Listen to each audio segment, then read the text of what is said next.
নীলকণ্ঠ মহাদেবের কাহিনী অনেক প্রাচীনকালে দেবতা ও অসুররা অমৃত লাভের জন্য একত্রিত হয়েছিল।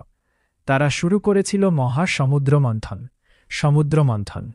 এই কাজে তারা ব্যবহার করেছিল বিশাল মাউন্ট মান্ডারা পর্বতকে দণ্ড হিসেবে এবং বাসুকি নাগকে দড়ি হিসেবে।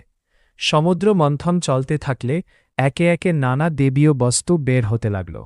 কিন্তু হঠাৎই বের হল এক ভয়ঙ্কর বিষ, হালাহালা। এই বিষ এতই মারাত্মক ছিল যে তার ধোঁয়ায় পুরো বিশ্ব ধ্বংস হয়ে যাওয়ার উপক্রম হল। দেবতা ও অসুররা ভয়ে আতঙ্কিত হয়ে পড়ল। কেউই এই বিষের শক্তি সামলাতে পারছিল না। তখন সবাই আশ্রয় নিলেন মহাশক্তিশালী দেবতা লর্ড শিবায়ের কাছে।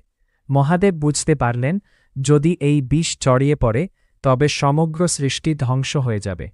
তাই তিনি এক মুহূর্ত দেরি না করে সেই ভয়ঙ্কর বিষ নিজের হাতে তুলে নিলেন এবং পান করলেন। কিন্তু তিনি সেই বিষ গিলে ফেললেন না, বরং নিজের কণ্ঠে ধরে রাখলেন, যাতে তা শরীরে ছড়িয়ে না পড়ে এবং পৃথিবীও রক্ষা পায়। বিষের প্রভাবে তার কণ্ঠ নীল হয়ে যায়। সেই থেকেই তিনি পরিচিত হন নীলকণ্ঠ মহাদেব নামে।